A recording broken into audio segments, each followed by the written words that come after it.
Diego's the immortal VP. Naku, lakad mo Talked about the Dazzle Lake and Luna, didn't we? And it came out. That's not much of a surprise, but MSS, sleight of fist, so they definitely know he's here. Attempting to get off the ult, but he's going to get hexed immediately. Gets off the hammer, but likely will fall. And finally, first blood goes the way. And go. I love that he has the shovel here. It's like he's fighting with a shovel as a weapon. Quinn, okay, Fata, he might be the sacrifice here. The Solar Guardian isn't going to do that much. He gets crit down big time. MSS comes in, but he's all alone as the rest of Quincy crew are near this Quinn ultimate onto 3 heroes. So low from EG, but they're kiting them pretty nicely as Lazao gets hexed and brought down. Double kill for Nightfall as Fata stuns the creeps.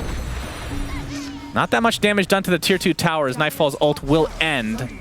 But now the timings when they come means they're going to only be behind by like 3 to 4k instead of like 6 to 7k. And that means that fight with their BKB timing, much higher chance they do a good one. MSS, he looks super dead. That is a dragon with fire. Usually that equates to a lot of damage, and this is going to be another tower unless Quincy crew want to defend. They do pop the fortification. He is I don't even know if he moving around to farm. Oh boy. Arteezy's smoke does pop. They see Yawar. Instant hex from Crit. And followed up by an Eclipse. Goodbye, Yawar. That is his first death of the game. Very, very important one. As really unfortunate, genuinely. Yeah, he's going to get chased now. The Searing Chains connect. The Dragon blocking him off. And that's a double kill for Arteezy across the map here. And this lead is now starting to feel... Slow is in the front hitting creeps. His BKB is available. He's probably going to TP, it looks like. That way, it is a little bit more of a secret smoke, so to speak, but the ward vision is so good on the EG side. Let's see if they break smoke for this. Oh, they see the dragon. There's the instant initiation from Quinn, who gets off the coil onto 3 heroes. Plasma Field hits absolutely nobody, but Yawar is hitting everybody. Double kill for him, and those are the first 2 kills of the game for Quincy crew. Doesn't look like they can chase down Night Squad here. Okay, very nice. War cries will be big. You see the static link onto Arteezy. Still has the Aegis as Crit gets the Hex off onto Quinn. He's stuck inside this Hex and the Serpent Wars, but finally gets the phase shift off. The coil to follow, but he gets destroyed. 50 seconds on the deck, and we'll see if Quincy crew wants to reset in their base. Still has buyback, though, if Arteezy and company want to go high ground. Abed goes pretty deep, gets off the sleight of fist, but a nice Starbreaker into several heroes for MSS, but is it going to matter? The double buyback from Quincy crew make it 3 as the bashes continue from Yawar. He has yet to die, focusing on Arteezy. That is just the Aegis, though. As Quinn trying to force the rest of EG back, and Arteezy is going to get static linked. Decent duration, but he is just right-clicking so hard. Triple kill for him as he takes out MSS, and now what they choose to do here, can try to constrict the map. Now that they have pretty full map control. Is definitely the plan right now. Constricting the map just compounds their advantage a little more. Oh, they're going to get a grab. Yep. Fata's dead. Yawar trying to get out. Lucent Beam is there, though, and he's going to get hexed. Serpent Wars, my goodness, way too much damage. MSS actually comes in with the Solar Guardian and dies shortly after. And Leslie with the BKB attempting to run away, but something tells me this game is about to end, Purge. Leslie is the 4th to die in this midi engagement. And now EG do what they do best, which is push. But GGs are called. So game number 1 to EG. It was all EG. And remember, Prophet to justify the Underlord ban. If Nature's Prophet was the only push that they had, it really wouldn't have made sense to go that route. So an NA for sure. It's kind of Quinn's calling card. He's known for getting every single rune. Even he admits it. Usually people don't admit it when they're lucky, but Quinn, very humble indeed. It's like all luck. Well, he didn't get a lot of water runes last game due to the roaming that Crit did, so we'll see if he can do the same this game on the Marcy. Definitely a really nasty laner. That is a first. In stage number 1. That part is good about it. Grave is really effective too if you have a net worth advantage. Graving your allies makes your opponents basically gets their chances of winning the game. Kind of can really shut them out completely. Fata looking dead here. Yeah, it's a lot of damage, and he does go down to the last right click despite Nightfall having almost no... Wait, he got the kill with literally 0 damage? Is that possible? Did he hit him with Crypt Storm? I mean, he was Spirit Siphoned as well, right? So. He was, but I thought it tapered and was the right click that got him. Maybe we can watch that another time, but that was weird. Oh! Thunder God's Wrath deletes Arteezy. That's the 2nd death for him. Obviously, he can get back really quick thanks to the multiple TP solution, but That is not a good start for our coming out, perhaps. That was not stolen. I'm not sure if I agree. Anyway, a very interesting put it on after. development. Yeah, that was strange either way, though. As Arteezy back in lane, and he's... looks like Nightfall and company are going to find Fata, so...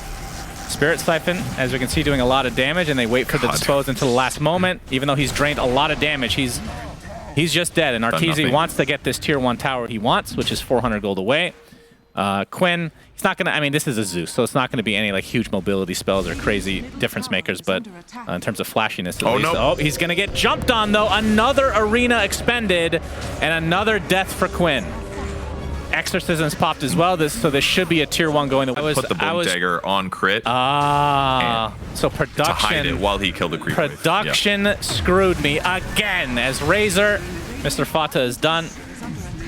That would be insane if you're a 4. You can find anybody. As you can see, Leslau has a blink for... Yep, Yawar gets stuck in the arena. The spear connects. He is surviving a decent amount of time, and reinforcements are coming, but no real saves because you're playing a position 5 Razor. Crit is getting a lot of damage stolen, but in the end, Yawar does fall. And even the TP out from Crit will be successful, so Fly might be the only sacrifice. The Plasma Field comes out, and a big Thunder God's Wrath deletes 2, and make it 3 as Quinn gets a triple kill. Adjust TA on the Quincy crew side, so that part is a bit of a bummer, even though they have the TA, but they went for the fast Deso. No BKB, no Blink Dagger on Yawar. Oh, and Yawar, he is going to run into the enemy squad. Yep, and he looks mega dead. He gets pinned to a tree. Arteezy has joined the party. And Yawar is dying. At the very least, he doesn't really lose much gold because he, like you said, just bought that Deso. But this could open up Roche for EG. 40 seconds of no Yawar. Just want to get some D-Ward action in and take full advantage of this Exorcism. Although, they're going to try to find some more kills. Arena onto 2, and that is a successful spear. And that's a double kill for Nightfall. He does not have Sex here, but will get Roshan instead, Purge. Kill. That buys them the 20 seconds, but EG is going to go in. They want to fight. This is going to be close, and there's the arena. Abed jumps into the pit. He gets the Aegis and the Roshan and kills Leslau's courier. That's not very important. Not sure why I'm even talking about that right now. Purges Leslau gets stuck inside the Sprout, and the Spirit Siphon should be enough to finish him off as EG win this fight big time, and even Crit is surviving with the Unleash. My goodness, Abed is out of control. Played with Nightfall, but it doesn't bother me that much. You know, he's not laning with him, number 1. And number 2, Nightfall's a really, really good player. So, yep, as Crit, speaking of good players, gonna get this toss back here. And Leslau looks to be mega dead. With the Exorcism pop, that means... KB, they've done such a good job of exploiting that.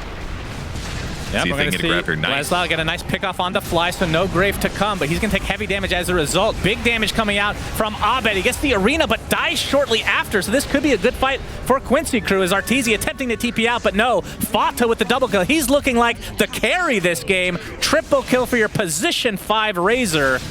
Obviously, Roche won't be up anytime soon, but we'll see how much pushing they can smoke this time from Quincy crew. As the Echo Saber is reassembled for Leslau, but Crit starting the fight off, but the arena is already in place. Doesn't find anybody. Abed has to walk away in shame, and now he's going to have to TP away in shame. At least he'll live through the engagement. No, he's staying around. He actually pops his spear, but not going to connect onto anybody. The Sprout going to keep Enchantress inside for now as Arteezy with the BKB. Very little damage, very little anything has happened in this fight, as there's a huge avalanche from Leslau with the toss to follow, as Yawar doing so much damage, not able to actually get a kill though, as Abed segregated from his team, and he is the first to fall, and that is a big kill for Quincy crew. And like you said, Roshan is up. If they can find another kill, that would be nice, but Roshan is definitely what's on their mind. Double kill for Yawar as Fly takes a tumble. And why wouldn't he go for that over... As we're going to see the Avatos, which prompts a quick Arteezy BKB and teleport away to safety. But the rest of his team is actually coming. Nightfall in a very precarious spot here. As you can hear your dog really loving this team fight. Nightfall now TPing out. Looks like he's fine. So Quincy crew going to settle for the kill onto Fly. How is Tango doing? North, but Quincy crew trying to counteract this. Fata gets placed on the high ground, and he is blown up. Nope, he actually 4 steps to safety. He's going to live for now. Nope. Finally drops to that Crypt Swarm as the rest of the fight ensues. Leslau's BKB about to end. Roche at half HP, and now that prompts the buyback from Fata. Big Thunder God's Wrath. Crit getting extremely low. Nimbus not quite enough to finish him off thanks to that Grave from Fly. as the Avalanche doing work against Arteezy. He's at half HP. He's trying to man up, but he's not doing anything at this stage. He's going to get teamed up on a 3 versus 1 against Arteezy, and he's going to get graved at the last moment. Beautifully done from Fly. And Arteezy will TP out to safety. Just barely gets out as Nightfall attempting the same. But either way, this should leave Roche open for Quincy Crew to take. As finally they're able to net themselves a valuable kill onto Abed as Fly gets deleted. So 3 dead for EG. Quincy, this in your backpack for when you're actually trying to split push and take out some buildings. As Yawar, he does not have Aegis. He has the cheese and he's done. My goodness. EG get a very big pickoff. But Quinn, with that refresher orb, doing a lot of damage. They're not going to find a kill as of yet. And this is going to turn around onto a kill against Quinn. That is just the Aegis, though. But again, EG in a really good spot to try to take him out again. He's going to use the Heavenly Jump, but there is the Sprout, the buyback from Yawar. This is a really important fight. As look at the damage coming out from MSS, but he's out of mana of the grave, a little bit premature. But Quinn looks like he's going to get away safely as Yawar. This would be a dieback if he ends up dropping. But Fata doing a lot of damage against Arteezy inside that Nimbus, and they finally find that kill. He does have buyback as Fly forced to grave himself, but likely will fall in the end here. So a little bit weird fight, at least at the beginning for Quincy Crew, but despite the buybacks, it looks like they win it, because they're going to force out at the very least more. And Fata doing such a good job of breaking another smoke. He'll be the sacrifice. And there's the double buyback from EG. And Fata and company likely will try to get out, but they're going to try to fight Abed for the time being. He's going to get the arena off, but Quinn on the outside. He actually dodges the spear, but there's the second arena. And now the focus is on Quinn, who is likely going to fall 125 seconds on the deck. And now the focus turns to the Enchantress as MSS will light. He has a Shiva's, for God's sake. It's going to take a while, but he does die. He has buyback, though, as Fata. Can he sprout him? TPing out, the Sprout cancels the TP, and that is 2 still online. That is 1 tier 4 dead as MSS and company trying to stay alive. Of course, if they lose this, then they'll be in the tiebreakers as MSS gonna get gone on by Nightfall, is getting the triple Spirit Siphon out, gets the BKB as well. Abed with the arena onto 2, looking for the kill onto Leslau. Looks like he might get out for the time being, but Nightfall ends up getting the Blink Dagger in tow, and that's 3 dead for Quincy Crew as Yawar forced to try to fight this out, but looks like this game is gonna go to EG as they focus on the Ancient. And this is a 2-0 for EG as Quincy Crew are now tied